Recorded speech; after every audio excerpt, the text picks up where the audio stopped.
La parole est à Monsieur Pierre-Alexandre Anglade. Merci Madame la Présidente. Ma question s'adresse à Monsieur le Premier ministre. Dans une tribune adressée ce matin aux citoyens européens, le Président de la République a proposé une nouvelle voie vers une renaissance européenne ambitieuse et nécessaire pour défendre nos libertés, protéger nos intérêts et retrouver l'esprit de progrès. Défendre nos libertés en nous protégeant des grandes puissances autoritaires. Protéger nos intérêts en renforçant la protection de nos frontières et de nos industries. Retrouver l'esprit de progrès en créant un bouclier social et en consolidant nos engagements pour le climat et la santé. Cette démarche initiée par le Président de la République est inédite. C'est un appel au rassemblement des peuples européens et à l'action, car nous vivons des moments décisifs pour l'avenir de l'Europe. Dans quelques semaines, les Français et les Européens auront à choisir la forme qu'ils veulent donner à l'Europe de demain. Quasiment au même moment, et pour la première fois, un État, le Royaume-Uni, s'apprête à quitter l'Union européenne. Le Brexit est l'expression de la colère qui progresse partout en Europe et des crises qui fracturent le continent. Il faut le reconnaître, l'Europe n'a pas toujours su protéger ses peuples face aux grands défis de notre temps, les migrations, le changement climatique, la révolution numérique, la régulation d'une économie mondialisée. Mais aujourd'hui, pour être à la hauteur de ces défis, il faut faire preuve de vérité et de responsabilité. La vérité, c'est de dire que ce n'est pas le projet européen en tant que tel qui est responsable de ces échecs. Les responsables, ce sont ceux qui ont cessé d'avoir une ambition pour l'Europe et l'ont abandonnée aux démagogues.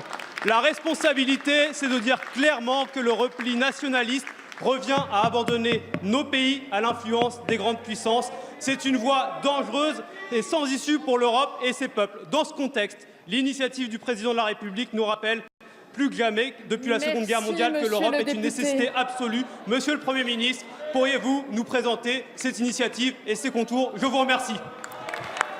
La parole est à Madame Nathalie Loiseau, ministre chargée des Affaires européennes. Madame la Présidente, Mesdames et Messieurs les députés, Monsieur le député Anglade, le Président de la République s'est adressé à l'ensemble des citoyens européens des 28 pays de l'Union dans une démarche sans précédent. Une démarche sans précédent parce que nous vivons un moment sans précédent. Le Royaume-Uni va quitter l'Union européenne. Partout, les nationalistes montent. C'est un constat lucide des insuffisances de l'Union européenne que dresse le Président de la République. Certains semblent s'y résigner. Pas nous. Nous pensons au contraire qu'il est temps de penser une renaissance européenne, à la fois pour préserver et pour promouvoir notre modèle. Préserver et promouvoir notre modèle démocratique quand il est attaqué par des ingérences étrangères, souvent numériques. Préserver et promouvoir notre modèle social en créant un bouclier social qui nous protège, qui protège nos travailleurs contre les effets d'une mondialisation débridée. Préserver et promouvoir notre modèle économique en créant des champions européens et en revoyant les règles de la concurrence européenne, ce que ceux qui étaient aux responsabilités depuis plus de 15 ans n'ont jamais fait. Préserver et promouvoir notre vivre ensemble, parce que face aux défis migratoires, nous devons à la fois protéger nos frontières et nos valeurs.